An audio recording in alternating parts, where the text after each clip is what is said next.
So, friends, you would recall that in the last class we discussed about Porter's Diamond Framework, and today we will delve more into the strategy aspect.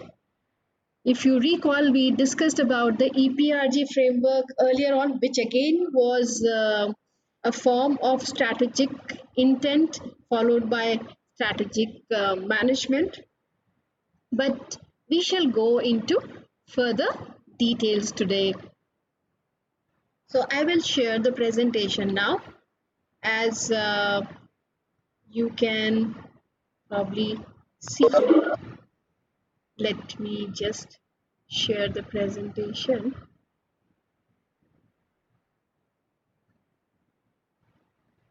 I hope you can all have a look at the presentation. Please confirm. Yes. Thank you.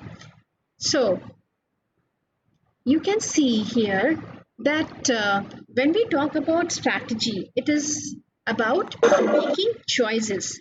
And these are the choices which govern the long term investment and profitability of an organization. And there are four critical components of strategy, which are global positioning, ambition, the way the organization is structured, which is about the processes, coordination, and human resource management, and eventually the global business system that supports the positioning, mission, and the organization in terms of the vision of the founders or the current CEO of an organization. So, let us understand further as to what do we mean by the strategy. So the first thing that you would notice is that the organization defines the global importance of the region and countries in terms of sales and assets, which govern whether the company is interested to go into international business following the geographic approach, or it will follow some other variation of global strategy. Here you need to understand that we have what you call as the value attribution or the value proposition of the given customer. So before we talk about the value proposition of the consumer, let us identify that what are the two choices in terms of the global ambition. So when we say global ambition, there could be 5 different variations as to what is the role that the company wants to play in the world marketplace. So the first is what we call as the global player, which is full into all the major markets of the world. Second is if it decides to become the regional player, and this can be a regiocentric approach or it could be a global strategy but slight variation within the region. Then it can decide to become a regional dominant global player, or it can decide to remain as a global exporter, and the other option could be that it just wants to confine to being a global operator. So let me start backward. Okay, so what is a global operator? A global operator is a company that procures large fraction of its products or components in the factories which are typically located outside its base market and which concentrates its sales in the domestic market. Now, if you look at how the outsourcing business began in our country, India served as a platform for the companies which were developing the critical softwares. Okay, so initially the focus was on domestic market. If you look at some of the leading US IT companies, their first intent was to serve their domestic customer, but with the proliferation of the internet, the market expanded into other countries. But the important thing to understand is that this ambition would hardly qualify as a global. But even then, there would be issues of integration, coordination. If you are having in house factories, then also there would be integration required.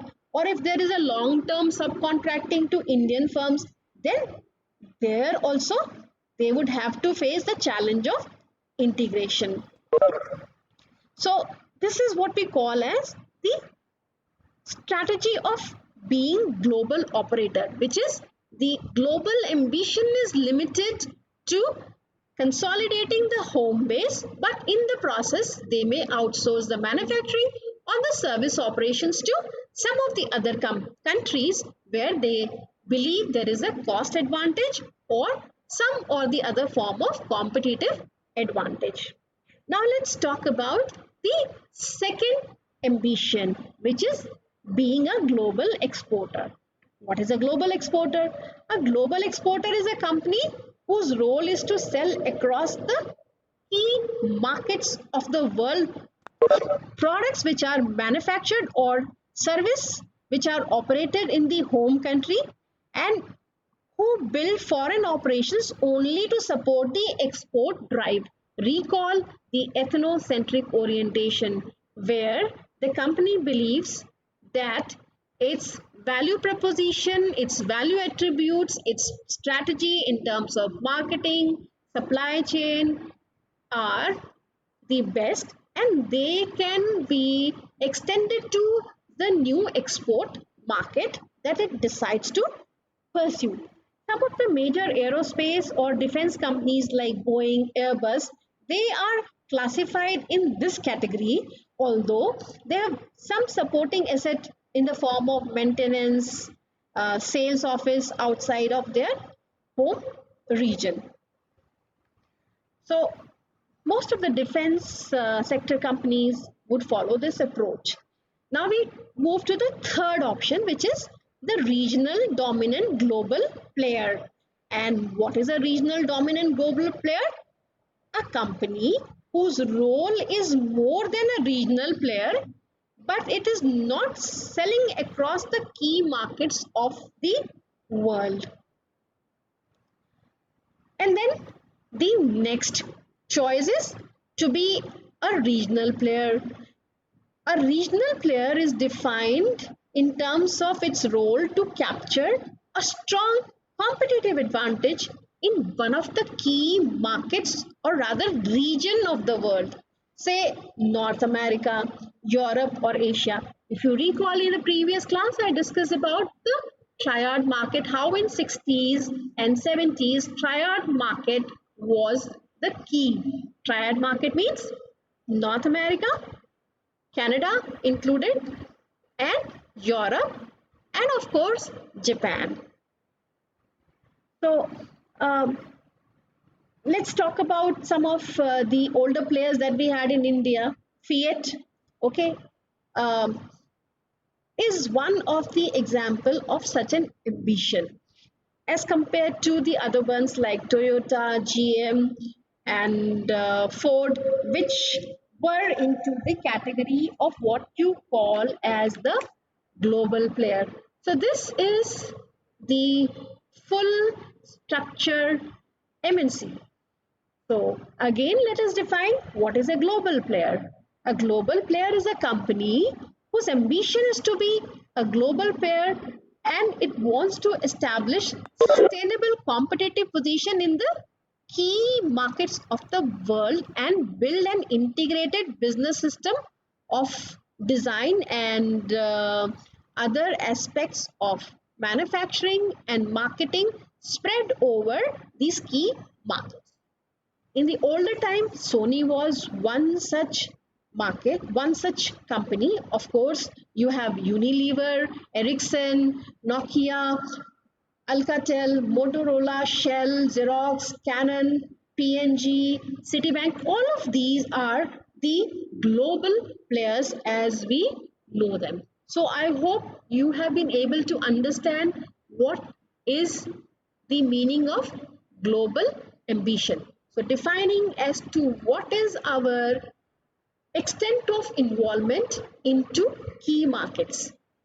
The lower is the involvement in key market, lower is the ambition of this particular multinational organization. So this is basically the way we define the global ambition. Now let's move to what you know as the second determinant, which is global positioning. So we made the choice of countries, which is part of global ambition. Now we talk about the value proposition, which I mentioned to you here. So when we say global positioning, first we make the choice of countries in which the company wants to compete and the role that these countries have to play in the global country portfolio of our multinational under consideration. Second is, what is the definition of value propositions for our products and the services which correspond to the type of the segments and countries in which the company wants to compete. So we saw the different global ambitions. There is what we also find the emerging countries. China used to be a part of the emerging country portfolio, but I think now it is more of a developed nation rather than an emerging country. But anyway, the definition has not been revised. So India, Brazil, Poland, so they all qualify for this category of emerging countries. Then there is another country which we call as another classification which we call as the platform countries. What are these platform countries? So these are the countries which, because of certain locational advantage or better logistic system or regulatory or legal infrastructure, or on account of the fact that this country has a pool of qualified skilled professionals, can serve as a hub for setting up the regional centers. So you have global factories that become the platform for further development. Singapore was one such country. Another such country is Taiwan. Both of these present these characteristics of locational advantage in terms of favorable government policies, logistic support, and regulatory and legal infrastructure, which is conducive for the global positioning. So, if you look at the key countries, I defined you. What are the key countries? The fourth category would be the marketing countries. What are the marketing countries? We are looking at the attractiveness of the market, whether it is critical as far as the key countries or not.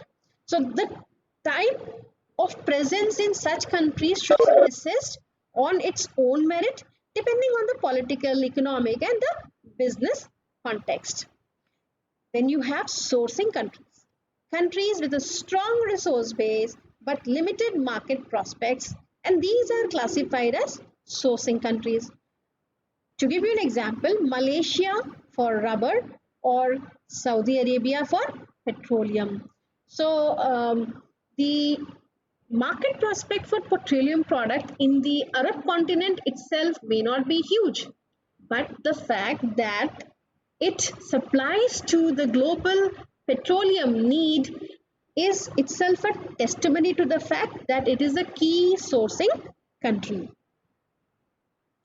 I hope you are able to understand so far. If there is any question, you can mention in the chat box, but I don't see any questions so far. Okay. But please feel free to stop at any point of time. Now let's talk about the value proposition. Okay, so value proposition is all about consumers such as me and you. It implies the choice of value attributes, the choice of the customer segments, and the choice of degree of world standardization of the product or the services that the multinational decides to offer. Now, value attributes you can write down are the elements of the products or service that customers value when you make a purchasing decision. Okay, so suppose you have to buy footwear. Okay, so what is it that would help you to make your decision? What are the things that you look for? Can you mention in your chat box? Let me see. What all do you look for when you buy, let's say, footwear? What are the what are the attributes that matter, which are valuable for you in purchase of a footwear? Okay, quality and price is what Mansi says, and Anjali says comfort. Jyoti believes that it depends on the occasion. Okay, and Ankita also talks about comfort, and Manish Kumar talks about the trend. So you have understood that sometimes it is about the product design, sometimes it is about the functions, sometimes it is the performance, sometimes it is the quality, sometimes the price, and sometimes the extent to which it meets your specific customized need.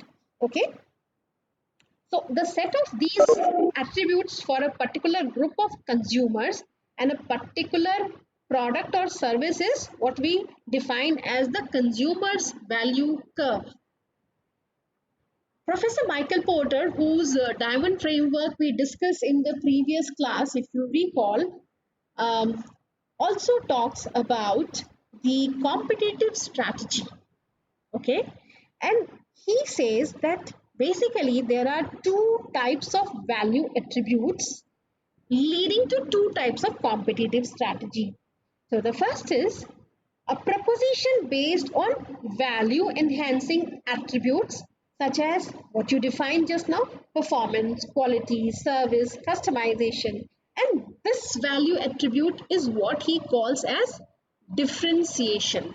Okay, the second one, a proposition based on price for standardized product or service, which many of you mentioned, as I could see, and he calls this type as cost leadership.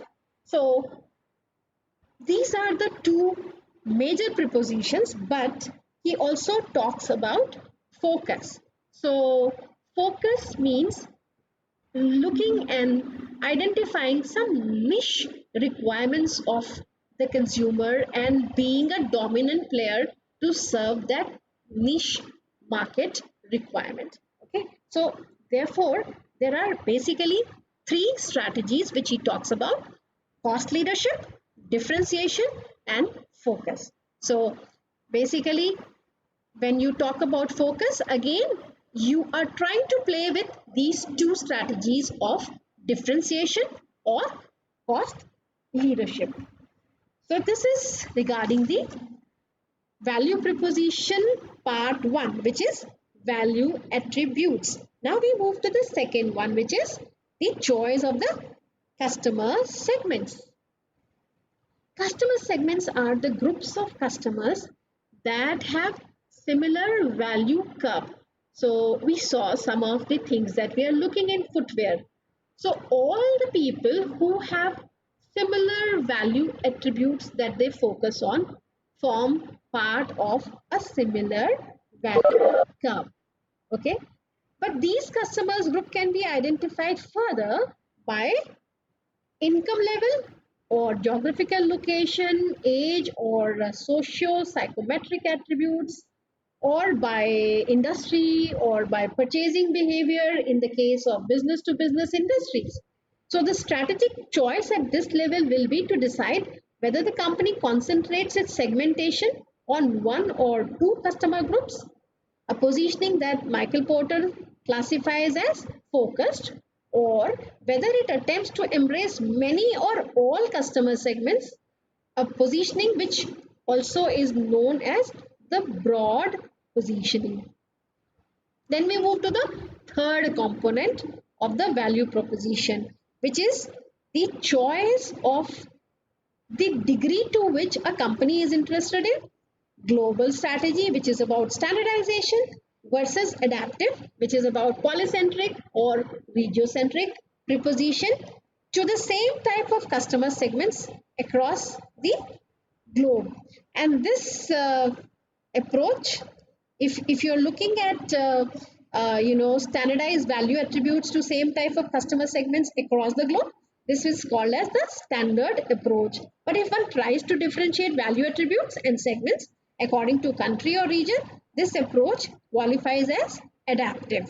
Okay, but remember that the EPRG framework provides the basic idea about the strategic positioning.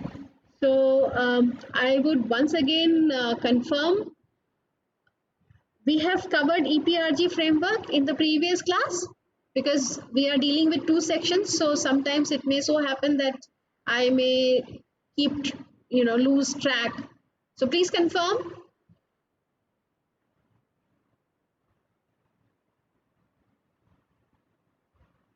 Did we finish the EPRG framework? Did we discuss the EPRG framework, ethnocentric, polycentric, regiocentric, and geocentric orientation to global strategy? Nobody is mentioning. Are you there?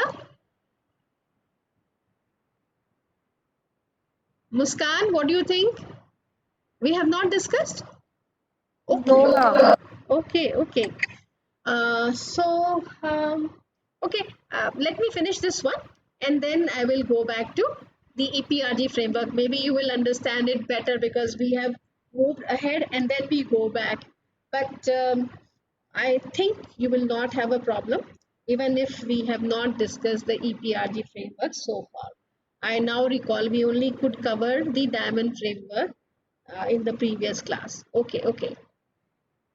So we were talking about the value proposition and the choice of degree of standardization of the product or the services which we are offering.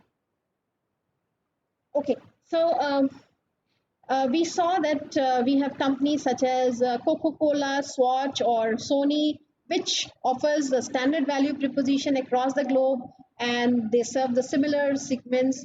And we have Unilever and Procter and Gamble, who adjust their value propositions and their segmentation in different countries. So it could be a standardized approach versus the customized approach, which varies from market to market. So the combination of these choices lead to 8 different positioning, and we will talk about that later.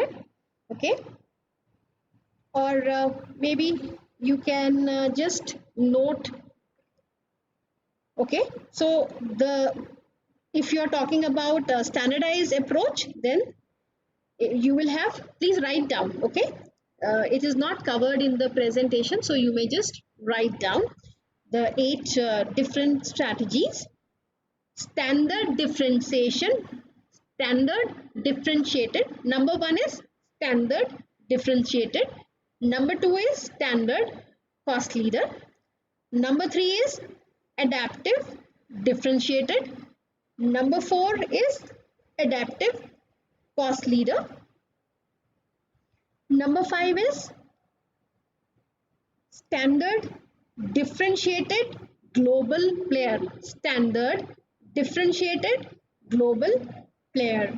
One of the example is Sony. The next one is standard cost leader global player. Standard cost leader global player. The next one is adaptive differentiated global player. Adaptive differentiated global player. And the last one is adaptive cost leader global player.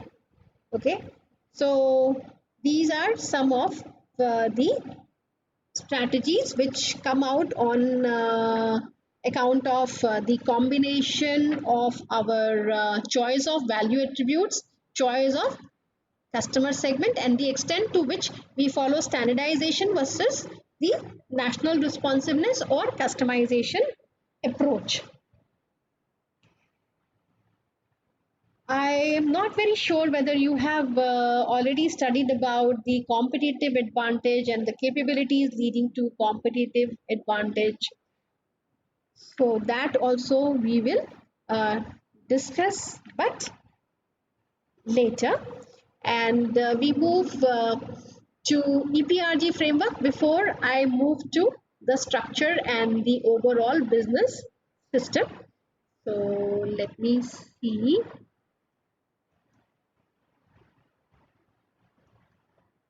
Yes, here we come to EPRG framework. Okay. Now this is a very interesting framework which was developed by Howard B. Perlmutter, and the term EPRG stands for ethnocentric, regiocentric, polycentric, and geocentric. So ethnocentric is the E, polycentric is the P, regiocentric is the R, and geocentric is the G in the EPRG framework, as we call it. Now let us understand what is the strategic predisposition as the company adopts these different intent. So when you say ethnocentric predisposition, it is that philosophy of management which believes that the value and interest of the parent company should guide the strategic ambition of the company. So you have the typical example of Nissan. So if you talk about the automotive market, um, if you go back into history, in 1970 we had a major fuel price rise. Okay, so up till that time the American cars were typically known as the fuel guzzlers because they would so the fuel efficiency was never a consideration. The big and the car used to be a status simple symbol, and it was not so much about fuel efficiency. But then the fuel prices skyrocketed in 1970s, and that was the time when the Japanese car manufacturers, which were also producing the smaller cars and big cars, but the focus was on fuel efficiency. So they identified that there is a scope for exporting cars and other vehicles to the US market. And Nissan was one of the companies which began exporting cars to United States of America. But then they did not make any modification into their car. The result was they did not account for the extreme weather condition in the US market, where it is very cold and it can go to up to minus 20, 30 as well in the peak winter time. And so when the US consumers would try to start the car, it they met with difficulty. In Japan also we have Hokkaido and some of the other terrains where it is extremely cold, but still by and large it's not comparable to the US situation in some of the provinces of the United States of America. And in fact, the in northern Japan many car owners would put blanket over the hood of their car, and they thought that the Americans will also do that. But of course it's a different thing that Japanese were smart enough to understand these variations, and immediately they incorporated the changes. And it's a well-known fact that in 1980s the big three, that is General Motor, Chrysler, and Ford, they had to actually go to the United States of America government and plead that do something to stop the dominance of the Japanese automotive companies. They are, taking away our market, and we will discuss later in some other context as to how the negotiation took place between the government of Japan and the government of United States of America, and they could come up with voluntary quota system. So yeah, this is to make you understand the ethnocentric orientation. Any question that you would like to ask? Yes? No question so far? Okay. So you have understood that a typical multinational enterprise, it has a set of products and it follows a particular manufacturing process and some attributes of the product, and it only sells the same product to an extended set of new markets for the purpose of export. Now, what happens in this particular framework is that you are not able to understand the taste, preference, and the specific value propositions of the segment that you are serving in the international market, or here in this particular case, the next exporting country. It could be India exporting its product to Nepal and Bangladesh, or it could be the instance of Vietnam selling its product to Laos. So this is how this philosophy of ethnocentric predisposition works, and we saw how Nissan tried to use this. Now we move to the second one, which is the polycentric. So understand that if you follow ethnocentric orientation and believe that your value proposition coming from your customers is the ultimate truth, and the customers do not have different aspirations and value propositions and parameters that they look for in a given product, you may not be able to increase your market share. The other major problem with the ethnocentric orientation was that you know you will not be able to deal with a major change in any of the environmental factors, such as the legal situation, the legal policy, or the economic policy of the new market that you have embarked on. So if you want to be, if you actually want to expand your market, you need to identify the difference in the market and how the different markets have different requirements. So the philosophy of management, where the strategic decisions are tailored to suit the specific culture of the countries where the MNC operates, is known as polycentric predisposition. So companies in the food segment, they all follow the polycentric predisposition. So whether it is McDonald or whether it is some of the other players, they have what you call as the polycentric. So you can see for different markets, different strategy. Now, before I move to this one, that is regiocentric, let me tell you what are the key consideration when you talk about ethnocentric and polycentric. Ethnocentric is basically the concept which is akin to Michael Porter's cost leadership. Remember, the higher is the volume of the product that you sell, lower will be the cost of production. And this phenomena is what we call as the economies of scale of production. So that becomes the key intent in the case of ethnocentric orientation. When you talk about polycentric orientation, it is about differentiation.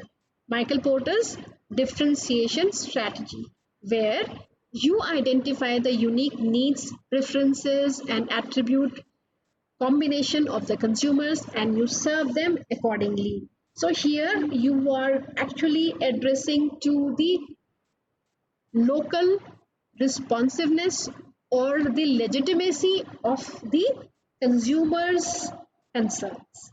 Okay, but in this polycentric approach, what you are missing on is the cost leadership or the cost advantage, because when you have smaller batch, okay, when you talk about polycentric, it means that there will be different batches and different products coming as per different batches. So the cost of production will again go up because standardization is compromised. So how do you come up with a trade-off between these two? That is cost leadership and differentiation. Regiocentric approach is the answer to this. And what is it? A philosophy of management whereby strategic decisions are tailored to serve a region based on the synergies available. So I will give you one exercise and we will discuss this case study in the next class. You'll all have to come prepared with this particular case study. I'm not giving you any details right now, but that you will receive in your mail. So let us talk about the African continent, let's say, where you have, Nigeria. Attached to that, you have Ivory Coast, you have Benin, you have the Ghana. So, these are all countries which are located in a particular region. And there is a lot of similarity between these nations. So, a multinational can actually identify such clusters in the region which show similar taste preference or other conditions of the market and standardize its product for that particular region. So there is standardization, and to that extent, you are enjoying the economies of scale of production. But at the same time, if you move to another region, which is North America, comprising of USA and Canada, probably you will have different products which will serve that particular market. Similarly, for the Indian subcontinent, maybe you will have a different product. And in spite of our geopolitical conflicts, there are certain fundamental things which are similar. If you talk about Pakistan, India, if you talk about Nepal, or if you talk about Bangladesh or Myanmar, so there are many similarities. So this is the philosophy which we call as the regiocentric, and Domino follows this particular approach. Now we move to the next one, which is the geocentric preposition, and let's understand what is geocentric preposition. So geocentric preposition is a philosophy of management whereby the company tries to integrate a global system approach to decision making. So here we are talking about standardization. The world looks as a big market. Theodore Levitt had said, the world is a global village. So you can say that this is the unified view of the world. Companies such as Coca-Cola, Swatch, Sony, which we mentioned earlier, the telecom sector companies, QAY or Electrolux or Bosch. So they all follow what you call as a geocentric predisposition. So I hope that now it is clear, but we deal further into this particular framework and understand with respect to some more components.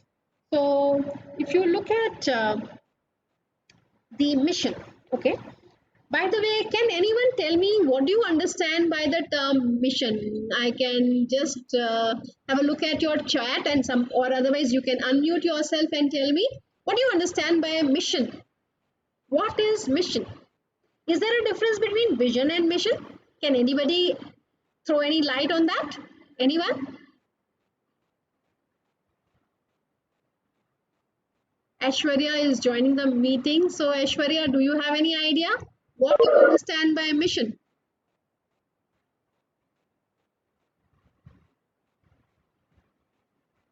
Anybody else? Please unmute and try one by one. Let me see. Or otherwise enter on chat and I can read. Mission is how to achieve, mission is what we want to achieve, and vision is the way we will achieve it. No, that's not right. Okay, but good, you're trying. Okay, Mansi Sharma, a direction. Yes, it has something to do with direction, right? Okay, anybody else? Ifra says mission highlights objectives and goals. See, vision, mission, objectives, goals, they all pertain to different things. Okay, Anjali, you are absolutely Ma'am, right. Vision is the future. Yes? Yeah, yes, somebody else. I think yes, it's Monica. I think Okay. vision is how we see ourselves in the business. I mean, in the future, in the market, and mission is how we want to post to position ourselves in the consumers. Yeah, you are closer to it. I'll just explain. Just a minute. Hello. Yes. Yes.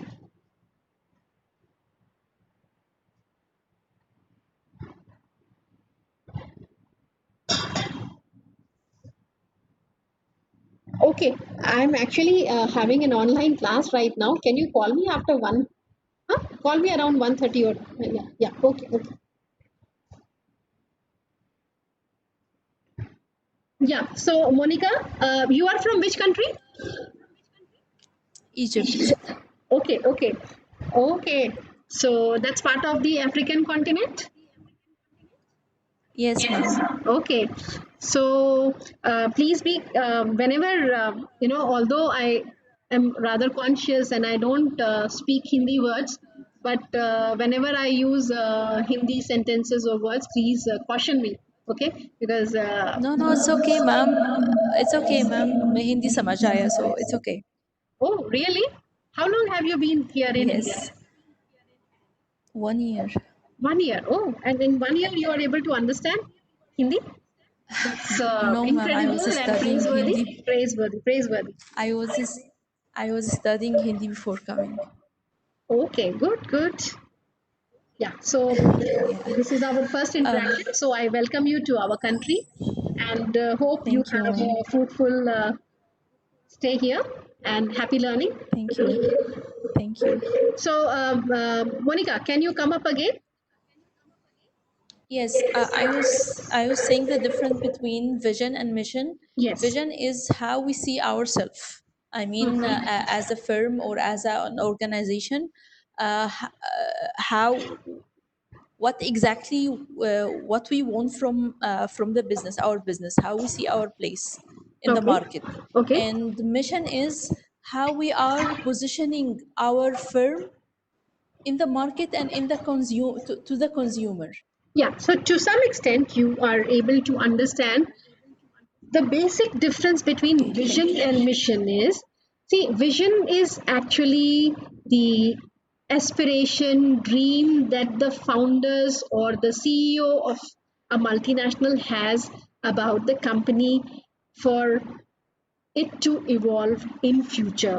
Okay, so it's a lofty idea, it's a dream, it's about adventure, it's about trying things which to the present may look difficult, but can be tried for future. Okay, so that is the vision. Okay, so vision is the dream, something that needs to be attained, may or may not be attained. Okay, but mission is more specific with respect to that vision. Which are the consumers that we will target, and what are the markets that we decide to serve. Okay, so consumers and the markets, and the products and the services that we will offer for fulfillment of our vision.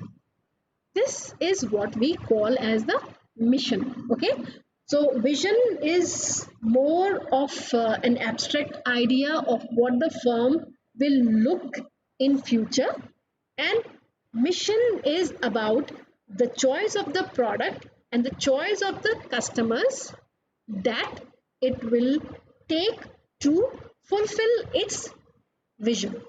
Okay, so this is the basic difference between vision and mission. So mission is about the products that we offer and the consumer segments we decide to serve these products and services with.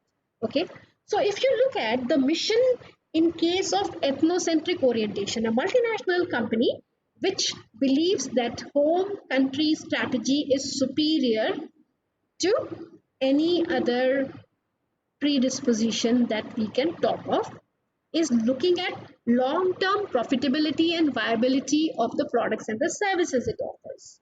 Okay, so here the focus is on cost leadership, okay, or economies of scale of production. Increase the volume, move to new markets with the same strategy, and that is how the profit will increase. In contrast to that, in polycentric approach, the mission is public acceptance or gaining legitimacy in terms of being able to fulfill the unique desire values of the consumers. When you actually move to the regiocentric approach, we are trying to have a trade-off. I mentioned earlier a trade-off between these two missions of profitability and public acceptance. And similar is the intent when you are looking at the geocentric predisposition. Next is governance or the decision making. So in ethnocentric orientation, it is the top management situated in the headquarter in the home country which takes all the key decisions. So we follow the top down approach in decision making. In contrast, we have polycentric where the focus is on understanding the consumer in each and every market to the extent possible. So, therefore, the feedback that comes from the different subsidiaries, as you would recall, typically a multinational would have home country, the headquarter base, and it may have different subsidiaries which cater to the unique requirements in each different market, which is the core in polycentric predisposition.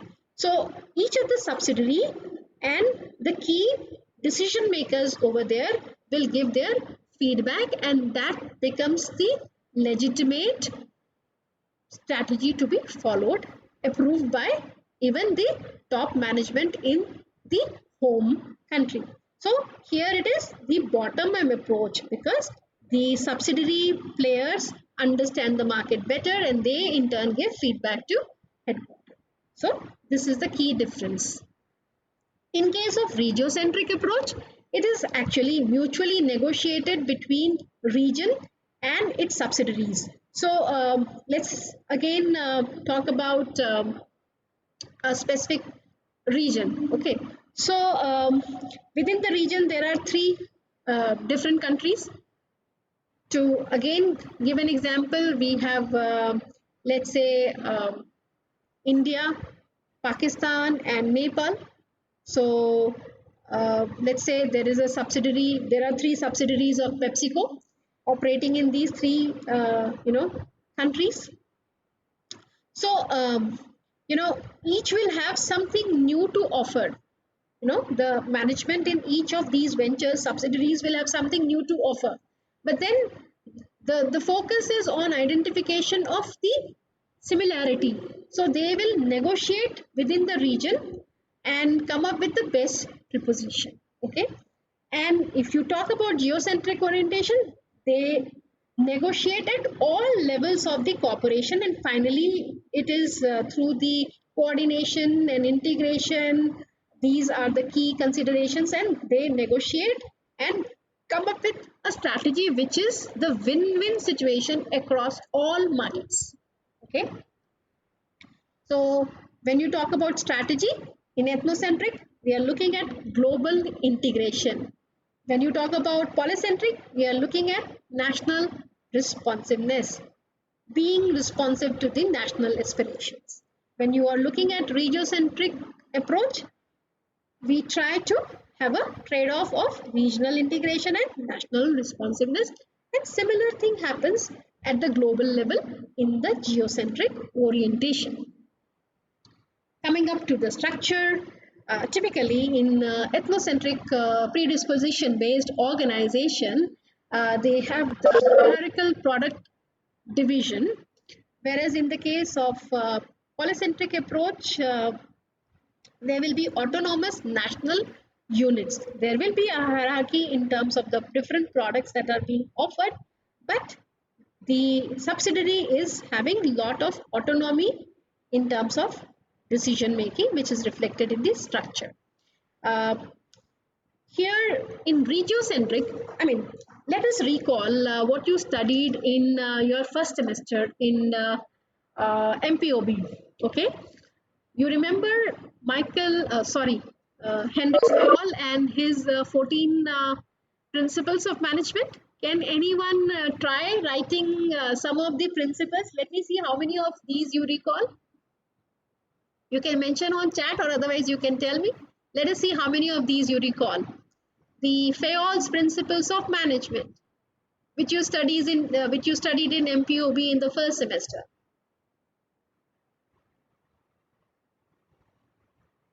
Okay, Ankita says Asperity Corps, very good.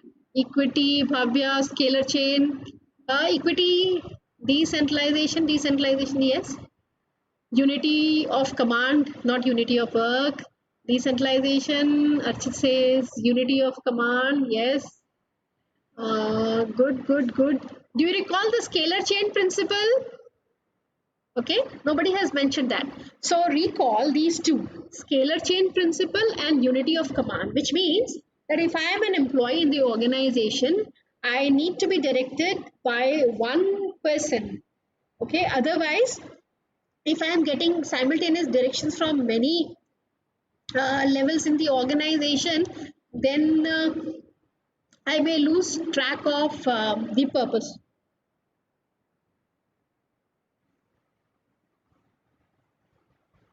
So therefore, that the principle of unity of command is important.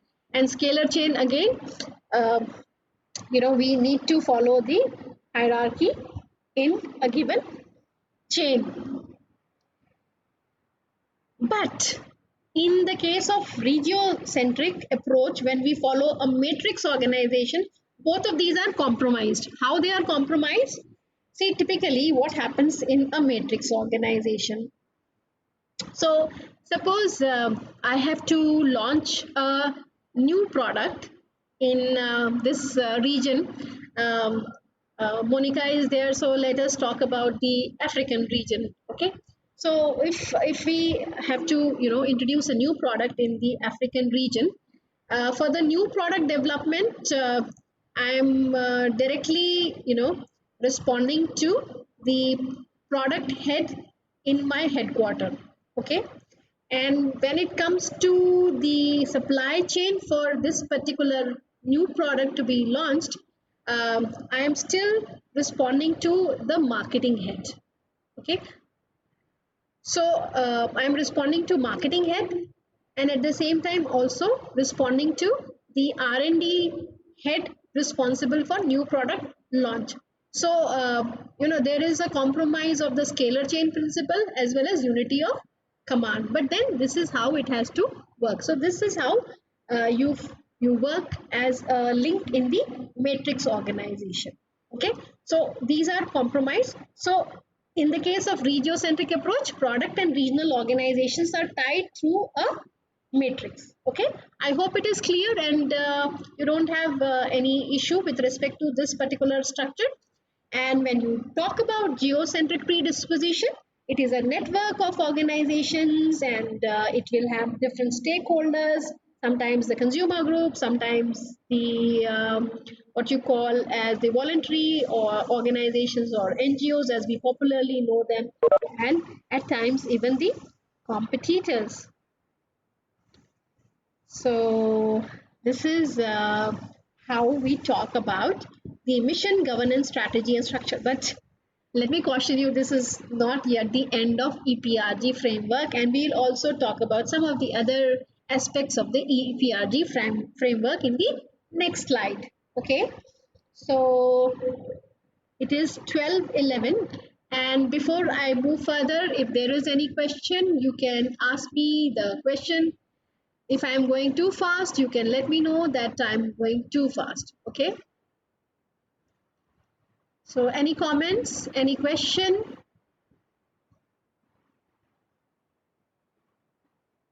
Okay, so I'm assuming that all is well because I'm not hearing anything from my students.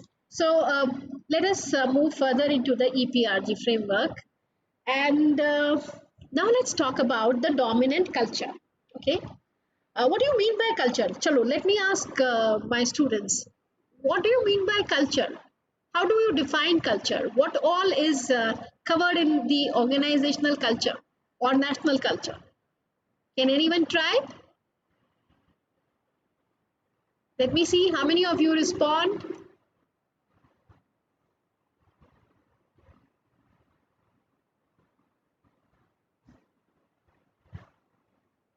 Nobody?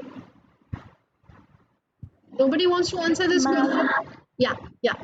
ideas and beliefs of particular place, it can be a society or Okay, country. you are right. It is about the values and belief, the dominant values and belief in the organization make up the organizational culture. Anybody else who would like to add anything to this?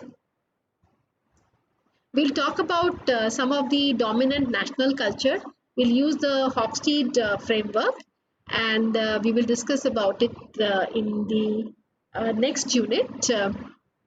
But for the time being, it is sufficient for you to understand that different, predisposition is guided by different culture. So, in the case of ethnocentric orientation, it is the home country culture which is the dominant culture. The values, the belief, and the strategies arising out of conviction of these values and belief all is in accordance with the home country diktat. Okay. In case of polycentric, because each subsidiary is empowered to make its own decision, so every host country and its culture will pave the way for the company to perform.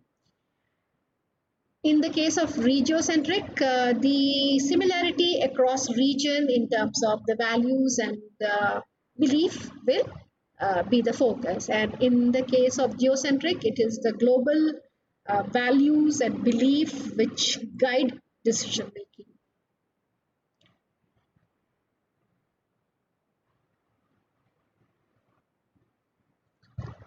Okay, I was thinking of doing a poll, but maybe not today. In the next class, let's finish this particular EPRG framework.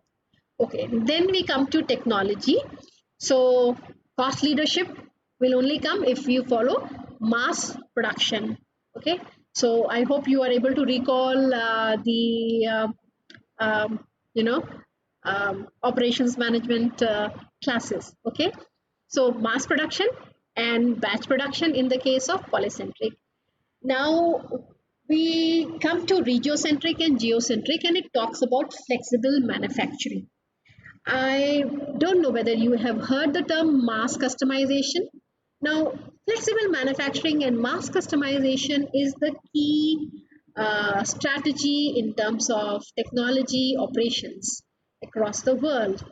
So, please let me know if you understand, or otherwise, I will explain it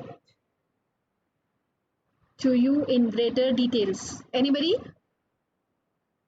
Anjali? Have you people heard the term flexible manufacturing, mass customization in marketing? Maybe you heard the term mass customization. Remember, we are talking about two things. Okay, so Anjali Singh, can you tell us what do you mean by mass customization, or what is flexible manufacturing? You can unmute yourself and answer. Ma'am, when there are a lot of people with a similar preference in a So product, it's Bhavya who is answering, or Anjali? Hello. Anjali. Okay, okay, Anjali, please carry forward. Ma'am, when there are a lot of people with similar preferences in a product, so we can customize a product according to the mass choice of people. So that's why we call it mass customization, because because it is being customized, but according to the mass preference. Okay, okay, okay. And how does flexible manufacturing help in attaining mass customization? Any idea?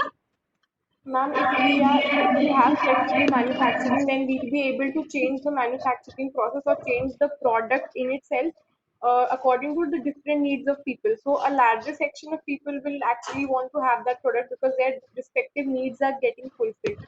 So therefore, by means of flexible manufacturing, we can customize the product on the mass basis.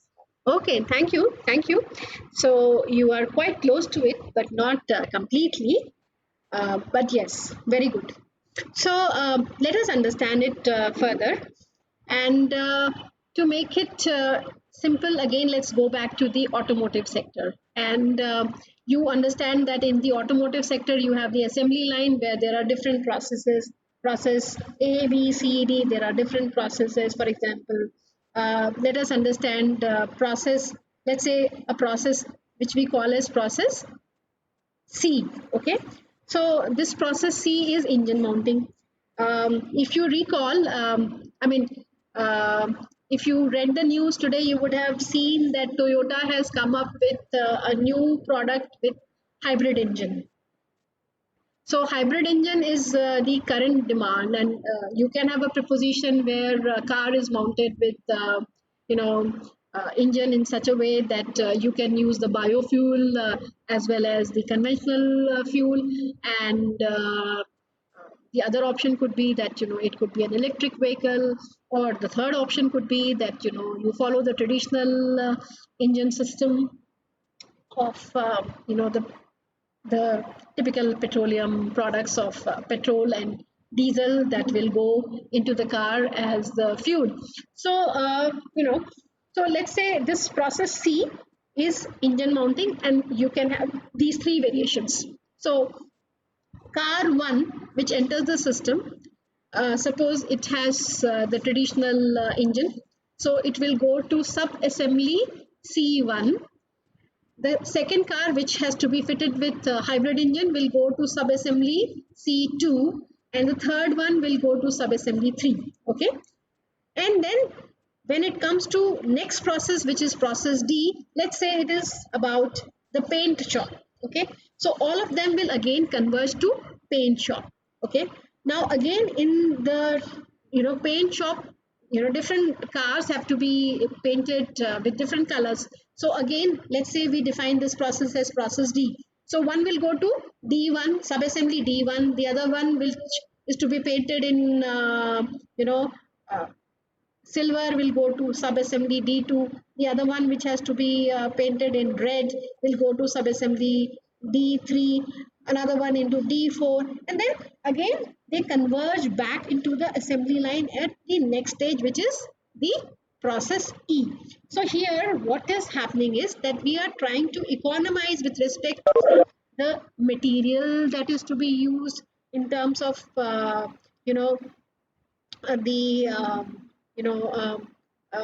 optimum utilization of the workforce, but at the same time we are able to ensure customization as per the requirement of different segments of the market. So if we are dealing with different regions will be given different products. So flexible manufacturing ensures that regiocentric is applied and mass customization takes place, giving us the opportunity to have some level of cost leadership.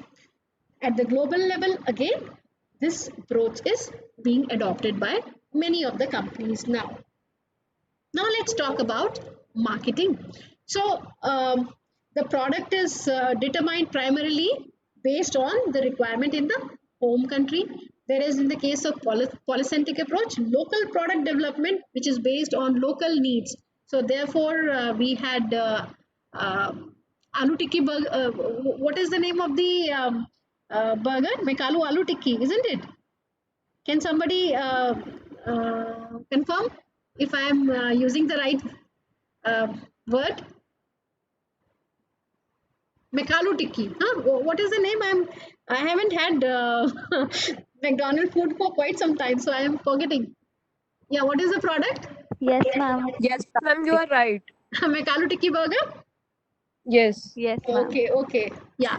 So you won't find Mekalu Tikki burger in Pakistan or maybe in Canada or I mean, if you go to Canada or US, you may find a burger which is having beef, but of course you cannot have such a product in India.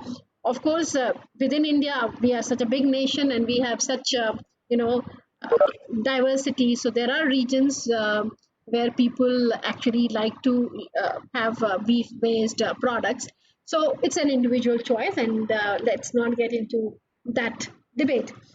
So the point is that so local products which are developed based on the local needs.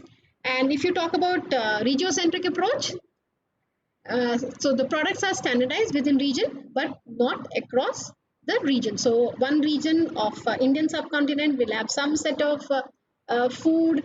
The other region of the Latin American countries will have something different. But within the Latin American region or within the Indian subcontinent, maybe there would be some level of standardization in terms of the product offering or the service that is to be being offered. And geocentric, here we have global product with local variation. And in the previous class that I had with the other section, I had mentioned about Coca-Cola and how Coca-Cola offers different kind of products. So if you look at the beverage composition of Coca-Cola, can anyone tell me what are the different, you know, variations in Coca-Cola? The company Coca-Cola, what are the different products it is offering to the Indian market? Let's see how many of them you can recall. Monica, can you identify any of the Coca-Cola products in India? Diet Coke, Ankita, right? I know about Thumbs Up. Okay, okay. Yes, that's a local product. They haven't tried to capitalize this product across the global market. Yes. So we have Maaza, we have Coca-Cola, we have Limca, we have Thumbs Up, we have. But other than that, what are the other variations we have? We have fruit-based, pulp-based beverages as well coming from Coca-Cola. Yes or no? We do. Okay, Sprite. Yes, one of my favorites. Um, so yeah. So yes, Minute Maid. And typically, if you look at the Japanese market, you will be surprised to know that there is a large population which actually likes milk-based beverages, and that is the reason you'll find many variations in Japanese market which have the milk-based formula. Okay, so basically, Coca-Cola is a global company, and it has some standardized products which it sells in all the markets. But then it also looks at local requirements and comes up with local variations. Now let's come to the most important thing: finance, profits. Okay, so in the case of ethnocentric orientation, everything has to be repatriated to home country. So repatriation of the profit to home country. In case of polycentric, the profit is retained in the host country. So each subsidiary is a strategic business unit in itself, which has its own sources of fund, and it will retain the profits. And in the regiocentric, redistribution of the profit within region. So, the let's say the profit will go back to headquarter, then from headquarter it will be redistributed to different subsidiaries. And in case of the geocentric approach, the profit is redistributed globally. Everything goes back to the headquarter, and the headquarter will redistribute globally. Okay.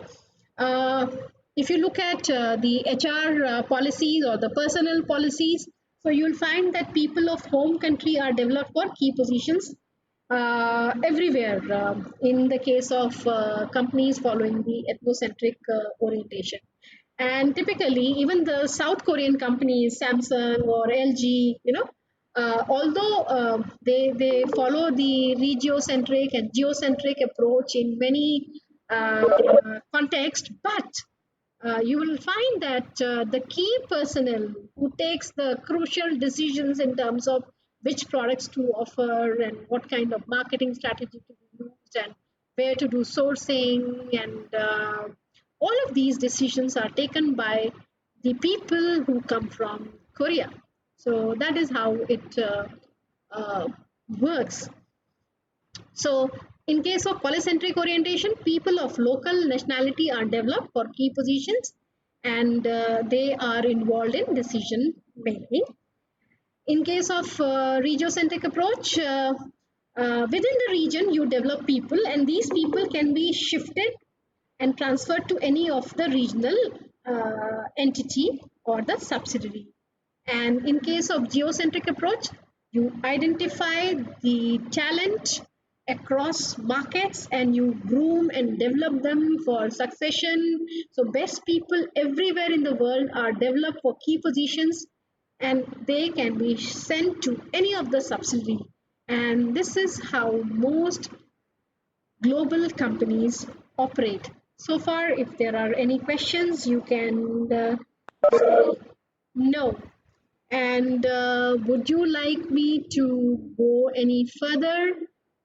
Anjali, what is your opinion? Should we go ahead? The time is 12:28, so we have half an hour time left. And yeah, so Anjali, you want me to continue? No, madam. I am assuming that you want me to continue. Am I right? Can you be very specific? Please unmute and tell me what you want me to do. Ma'am, I want to end this class.